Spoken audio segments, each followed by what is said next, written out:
আসসালামু আলাইকুম। আজকে দেখুন টমেটো টক রান্না করছি। অনেকে টক বলে টমেটো, অনেকে বলে খাটা, যে যেটা বলেন। আমি তো বলি টমেটো খাটা, এটা আমাদের বাঙালি ভাষায় খাটা, অনেকে যে যেটা বলে। তারপরে দেখুন হলুদ আর লবণ দিয়ে টমেটোটা ধুয়ে বসিয়ে দিয়েছি।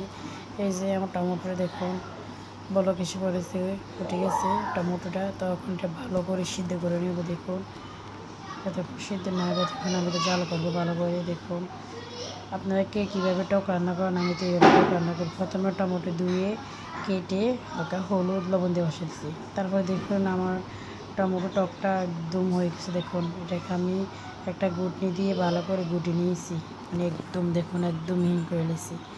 তো সামনে শীত আসতে আসতে, শীতে কখন হালকা হালকা শীত পড়ে, তখন আপনার এই টমেটো টকটা খেতে অনেক ভালো লাগে। তারপরে এদিক দিয়ে দেখুন আমার টমেটোটা হয়ে গেছে। এদিক দিয়ে আমি টমেটোটা দেখুন আমি এখন রসুন দিয়ে বাঁকা দিয়ে দেব। এই যে রসুনটা এখন আমি বাদামি করে ভাজবো। দেখুন এই যে বাদামি করে রসুনটা ভাজবো ভালো করে। দেখুন তারপরে এটা ভাজা হয়ে গেলে আপনার আর একটু ভাজবো। এই যে দিক দিয়ে আমার টকটা দেখুন হয়ে গেছে। এখন কাঁচামরিচ দিয়ে দিছি কয়েকটার সাথে। তারপরে দেখুন এটা আমি এখন এই যে আমার এদিক দিয়ে রসুনটা আরও একটু ভাজা হবে, পাইপের বসিয়ে দিছি।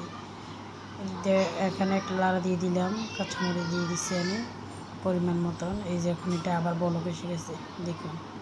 তখন আমি দেখুন হরেনা দিয়ে দিছি। দেখুন টকা দিয়ে দিছি আমি এখন রসুন কুচিটা ভালো করে। দেখুন এই যে আমার টক রান্না প্রায় শেষ। তারপর এখন দেখুন আমি উপর দিয়ে একটু ধনেপাতা দিয়ে দেবো। আর শীত পরে হালকা হালকা এই সময় টমেটো টক বলেন আর খাটা বলেন, যে যেটা বলেন, এই সময় এটা খেতে অনেক ভালো লাগে। তো আমি আজকে যেভাবে রান্না করছি আপনারা এইভাবে রান্না করে ট্রাই করে দেখবেন, অনেক ভালো লাগে টকটা খেতে। তো আজকে এই পর্যন্ত, সামনে নতুন নতুন ভিডিও নিয়ে আসবো। আজকে এই পর্যন্ত, আল্লাহ হাফেজ। সবাই ভালো থাকবেন, আল্লাহ হাফেজ।